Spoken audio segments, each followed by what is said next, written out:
What's good, party people? Welcome to Candid Conversations. I am your host, Candia Johnson, a woman on a mission to help you show up and speak up anyway, despite dealing with fear, uncertainty, or self-doubt. 'Tis the season to reflect and reframe your present and release new or enhanced intentions into the universe for 2022. But real talk, y'all, I'm not here for this whole New Year resolution talk anymore. I'm not here for the whole New Year, new you. It can be New Year, same you. And that's okay. Keep showing up for yourself. This new belief has been brewing for quite some time. If you go back through the Candid Conversations of 2021 vault of episodes, I did a episode about what we get wrong about vision, planning, parties, and goal setting, and all the things that we typically do around this time of year. Now, I am in a very reflective space at the end of the year or the beginning of the new year as well. But a few days ago, I came across an article in The Cut. It's an online publication. I believe The Cut is a print publication as well. So the article entitled The Death of the New Year's Resolution. Shout out to the author, Annalise Griffin, for this insightful read. She did an amazing job of summing up how I've been feeling for quite some time. So she says, the problem with most resolutions, like vowing to lose weight or be more productive, is they're usually formulated as a task that whispers to us that we're not good enough as we are, that we need to strive to be better. There's no pleasurable sense of growth in the journey, only a mandate to fix ourselves. They make us feel shitty without delivering us any useful insight into what we've learned, what our strengths are, or what could make our lives feel more meaningful. End quote. Shout out again to Annalise. Annalise, I feel like we need to go to the happy hour and talk about this. She also says resolutions as we know them force us to conform to a calendar rather than spring forth from organic cycles of change. Mic drop moment. So can we just take the pressure off ourselves for New Year resolutions and just reflect, refine, and release to make our lives more meaningful?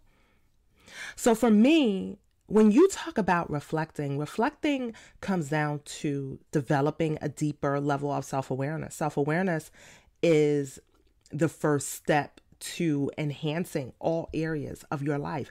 I don't care if you're trying to lose 50 pounds, strengthen your relationship with your boo thing, your husband, your wife, your significant other, or grow $1 million business.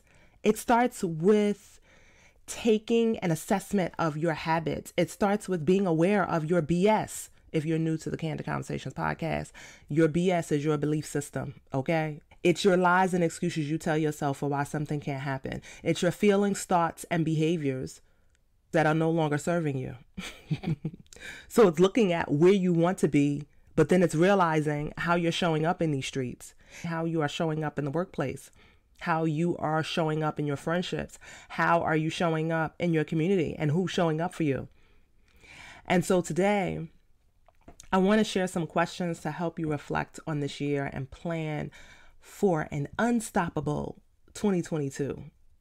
But let me be clear, unstoppable doesn't mean you're planning for a year without failure or challenges. Unstoppable simply means you're going to show up for yourself despite these things happening.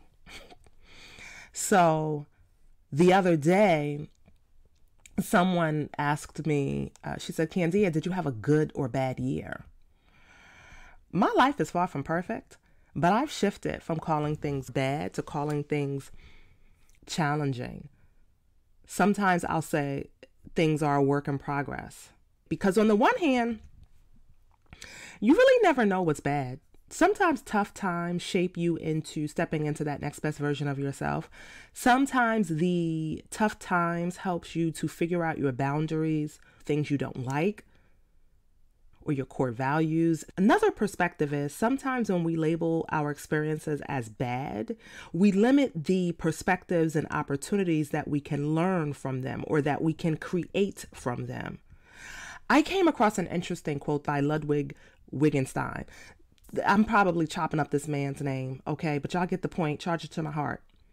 I love this quote. The limits of my language mean the limits of my world, because it reminds me to be very mindful of how I label things. Sometimes when you label things, you limit opportunities that we can learn from them. And so as I plan to share some reflective questions for you today, I encourage you to embrace the power of reframing as you reflect. Reframing, and I talk about this a lot on Candid Conversations, reframing is looking at things differently and using better, or I should say more effective language to describe your circumstances. Oftentimes, though, people, when we think about reframing, they think that it's just simply finding the positive in everything. Nah, that's toxic positivity. Okay, I'm over that too. The thing is, I don't believe that reframing simply is turning a negative into a positive statement. Because sometimes things ain't positive. That's just what it is. How can I tell a person who's had significant loss this year, oh, find the positive? Maybe they're just not there yet. I think we rush to find the good, and sometimes you need to just sit with those feelings. Always emphasizing that people find the positive in something, that's toxic positivity. So when it comes to reframing, you can shift a challenging experience into a positive experience, but you can also shift a challenging experience into a neutral experience. A neutral zone, as I'd like to call it, means learning how to remove judgment from some of the things that you are saying to yourself about yourself or others. Another way that you can look at reframing is changing a challenging situation into something that's meaningful for your existence right now. One of my very close friends, her family has had 3 deaths unexpectedly over the last 2 to 3 months. It's just been crazy. It really has. I feel so bad for the entire family. Telling her to be positive, or anyone for that matter who is having a similar experience around the loss of a loved one or any form of, disruption, can be very dismissive of their pain and frustration. I think back about 20 years ago, I lost my dad to cancer. The process for me was fast, furious, and unfair. I remember coming home during college break. It was the month of May. And by October 29th, to be exact, my dad died. So I really didn't have much time to process his illness at that point. So it's not about finding the positive of that situation. It's about reframing it from a challenging experience to something meaningful for my life right now. Meaningful is making it purposeful. It's making a difference using some of the things I learned from him, or the way he lived his life is now the way that I'd like to live my life. My dad, the principles that he taught me to live by and experiences I had with him also helped me, and it continues to help me make better decisions in everything from my relationships to my business. And so I've been able to reframe that experience into something meaningful as guidance for my life. What would my dad tell me to do? How would he help me process this thing? Are some of the questions I often ask myself. I'm always amazed as well by mothers or parents or people in general who tragically lost a loved one, or they've had a really unfortunate experience, and then they commit their lives to starting an organization or a movement to make sure that another person never experiences the pain or frustration of what they've been through. So I want to encourage you that while you may not be able to find the positive, that you get to a place where you can find purpose. Another key component of reframing is moving from a fixed mindset to a more growth mindset. So if you didn't achieve a goal you had set earlier this year, or maybe you set that goal 5 years ago and it didn't happen for many different reasons, oftentimes I've heard people say, I just feel like it's never going to happen. And one way that I challenge them to move from a fixed mindset to a more growth mindset is I say, well, it hasn't happened yet. So the word yet can be a more empowering way to use frustration as fuel to move yourself into action. The reality is, just because it hasn't happened doesn't mean it won't happen. It just hasn't happened yet. And so my hope for you today is that as you're listening to me and maybe even writing some of these self-reflection questions down, that you embrace the art of reframing in one of those 3 or 4 ways that I just mentioned. My hope is that you also embrace self-compassion. Stop punishing yourself for your shortcomings, missteps, or your mistakes. Embrace the power of forgiveness for yourself. Because first of all, we are still in a hell-demic. Yes, I'm calling it a hell-demic, okay? I know it's a pandemic, but it's going on for way too long, and I'm over it. I know y'all probably said, Kenzie, it's over like 4 things already. Yes, I'm over it. I'm over this hell-demic. Anyway, listen, 9 times out of 10, you would probably extend compassion towards other people, and I need you to find that compassion for yourself as you're reflecting on your past year or your past few years. Okay, relax, take a chill pill, be mindful of your self-talk and how you describe your experiences, and make sure that you are being patient with yourself. This is a true journey and a discovery of that next best version of yourself. I don't care what your goals are. So let's get into these questions. Oh, by the way, every question that I ask during this episode, I have turned it into a guide for you. So it's a free download. So you can answer these questions and take some time to process this information. It may take you a few days, and that's okay. I'm going to include the link in the show notes. Anywho, speaking of goals, what were your goals in 2021? Then I want you to ask yourself, what habits, fears, or insecurities got in your way of making progress or achieving your goals? You see, the very same things you are avoiding are the things that can set you free. So once you identify those fears, insecurities, or habits that got in your way, I want you to ask yourself, in what ways can I eliminate those barriers to my growth, those internal barriers?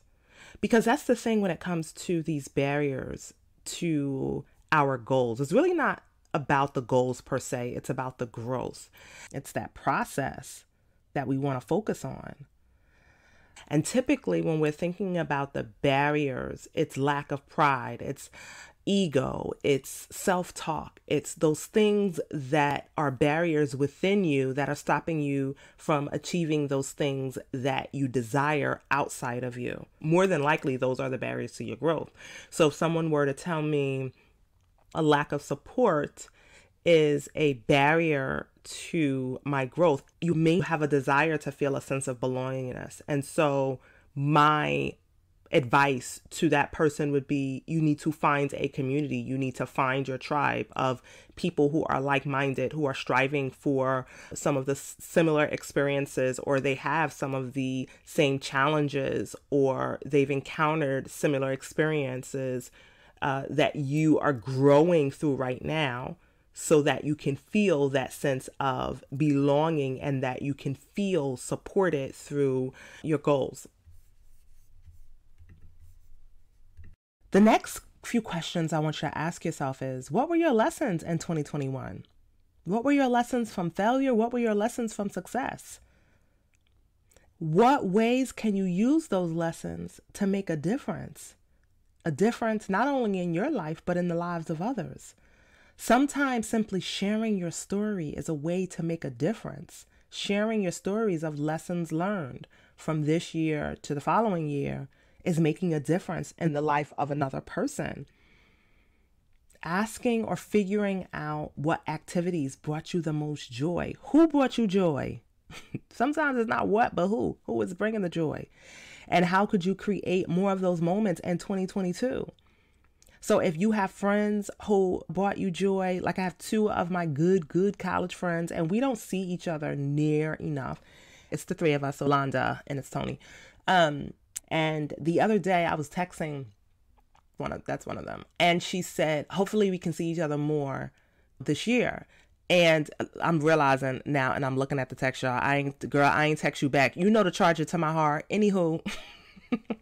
And I said to myself, yeah, we need to get back to planning, even if it's once a quarter, just trying to meet up. We all live in different states. We're grown. We got responsibilities, and people got kids, husbands, and parents, and everything else, and the dog and the cat, and they got to take care of. Okay. So it's not easy trying to get together anymore. So I had to figure out, okay, so how can I create more of these moments? Because these are two people who are near and dear to my heart, and they bring me joy. So how could I create more of these moments with them? Another question you want to ask yourself is, what do you want to feel more of this year? What do you want to no longer feel? So it's key for me. One of the feelings that I want to feel is just ease. My therapist put that word in my lap, and I've been stuck on that for 2 years. Okay. And so once you develop your responses to those questions, I want you to complete this one sentence. Okay. It's a fill in the blank. It's 2021 taught me blank so that I can blank in 2022. I'll repeat it. 2021 taught me blank so that I can blank in 2022. We have to think of this journey as building a brick wall. And I'm stealing this a bit from Oprah and Will Smith. Okay. Look, I like to share who I'm stealing my things from. Okay. Because you can't level up alone. It takes a whole lot of, support for Candia to get her mind right. But I was listening to Oprah the other day, and she was talking about her experiences reading Will Smith's book, and he talked about that his father made him and his brother build a brick wall. And so as they were building the brick wall in the backyard, they used to complain about the fact that they were never going to be able to get this brick wall done, that it was taking a long time, blah, blah, blah, blah, blah. And so at one point they complained to the father, and the father said, it's not about finishing that wall. It's about laying the brick. Focus on laying the brick. And so that's my message for you. Focus on the brick. 2021 taught me blank so that I can blank in 2022.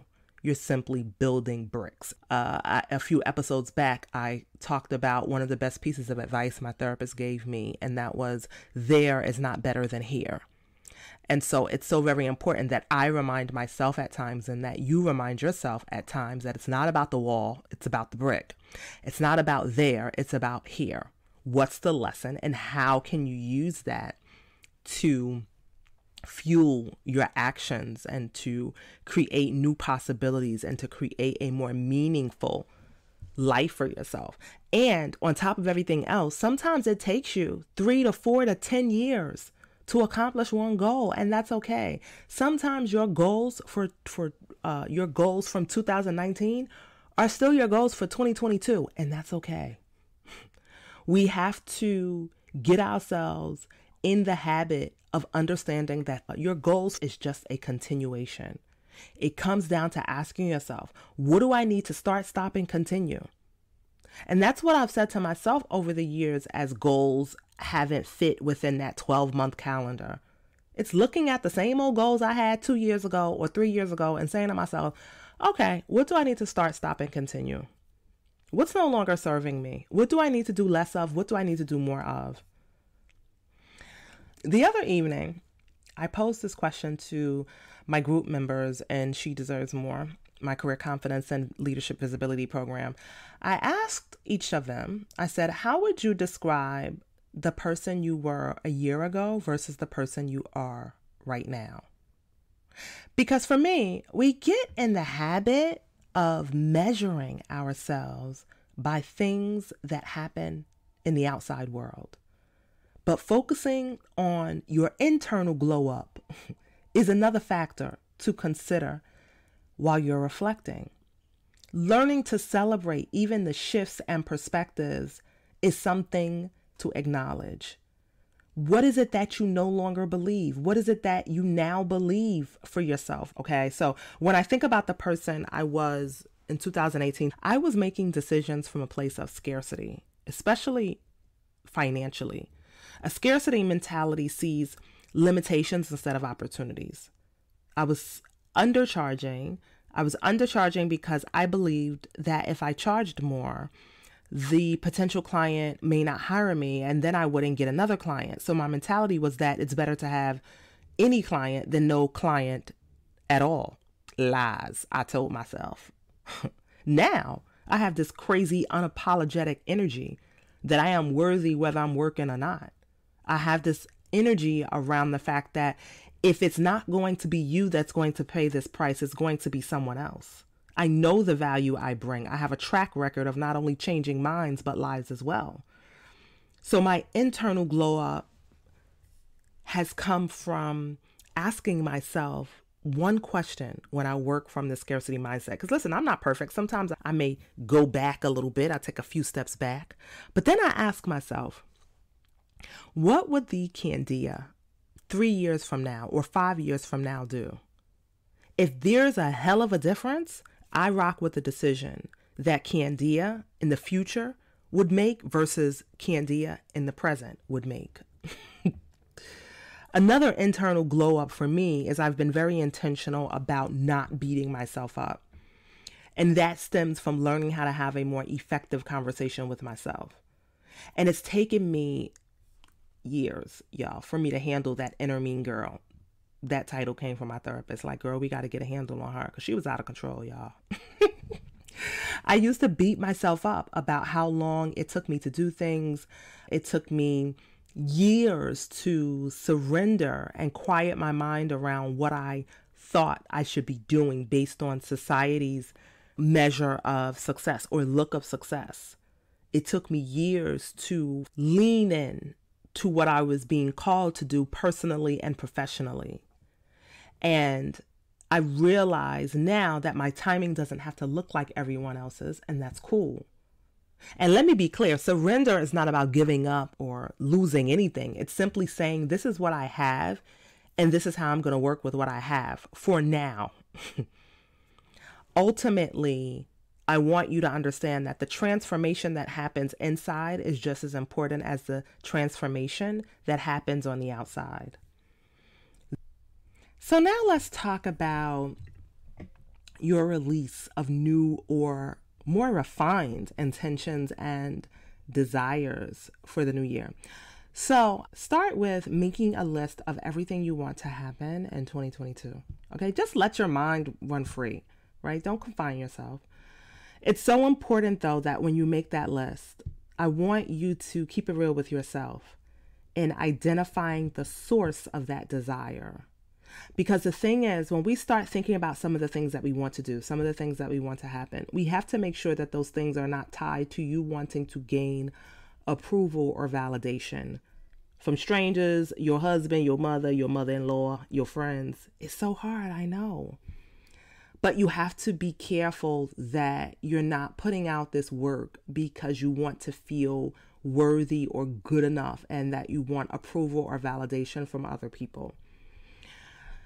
And you also have to consider, when you look at that list, who would you be if you just believed in yourself? Who would you be if you were uninterrupted, without the fear of not having enough money or worrying about what people think? What types of decisions would you make? What would you feel more of? So looking at that list, sometimes your brain is going to start to tell you, you don't have enough money for that. Or your brain is going to tell you that people are going to say, who does she think she is? She's not qualified to do this. So I want you to be clear in reviewing that list and describing the types of decisions you would need to make. What would you need to feel more of? And I want to challenge you, once you have a clear picture of that or clear words about that process, I want to challenge you now to create a one-sentence vision for this season of your life. Focus on the vision that you have for this season of your life, because the reality is next year, your vision may look a little different, and it's okay. Consider some questions for your one-sentence vision. And I'm going to challenge you to write this one-sentence vision on an index card so you can take it with you wherever you go. You can keep it by your bedside if you need to. Like me, I have my one sentence vision next to my bed, along with my 5 whys on the back of that one sentence vision card. But I want you to consider these questions. You can consider one question or two questions when you are thinking about this one sentence vision, or when you're crafting this one sentence vision. One, ask yourself, what do you want to be known for? What's the feeling you want to be known for? If you've ever attended a funeral and there's a point when they get to reflections, and you'll realize that the reflections are less about what the person has achieved or accomplished and more about how they made people feel. And so, in addition to what you want to be known for, it's so important to identify the feeling that you want to be known for and be very intentional about creating that experience as well. Another question to consider for your one sentence vision is, who would you like to help and why? What conversations do you want to change and why? So for me, when I think about my one sentence vision for this season of my life, it's helping mid-career women unlearn the thoughts, habits, and beliefs that are no longer serving them so they can lead more confident, productive, and fulfilling lives. I'm doing this work through my podcast, workshops, and coaching program. I know I am the one to do this work because I know what it feels like to have done everything that I was told to do by my parents, by society, blah, blah, blah. And here I am, or here I was, in my mid-30s, feeling unfulfilled, feeling like I don't belong, feeling a sense of shame around not knowing what I want to do in my life when I have a gazillion dollars of student loans and a mortgage and a car note and all the things. And now I'm talking about it's time for a change.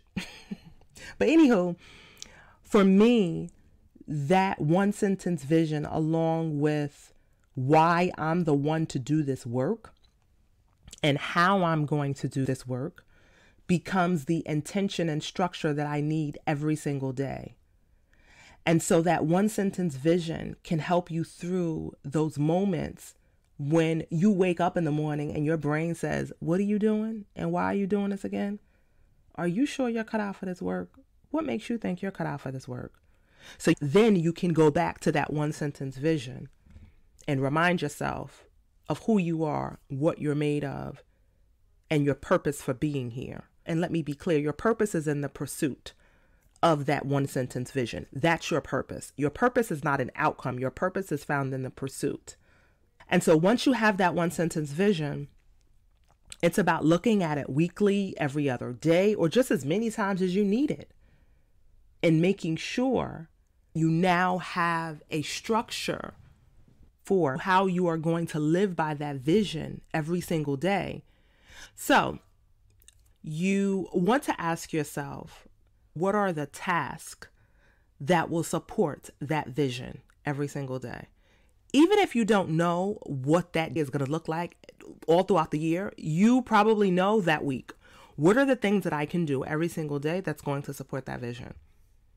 What are the beliefs that's going to support that vision? Because the reality is, you can have a vision, but if you have thoughts and beliefs that are out of alignment with that vision, you have to work to reframe them. What you tell yourself every single day determines your success. You also have to be clear about the schedule that's going to support that vision. Your schedule includes your daily routine. What are the boundaries that you need to have in place to get your work done?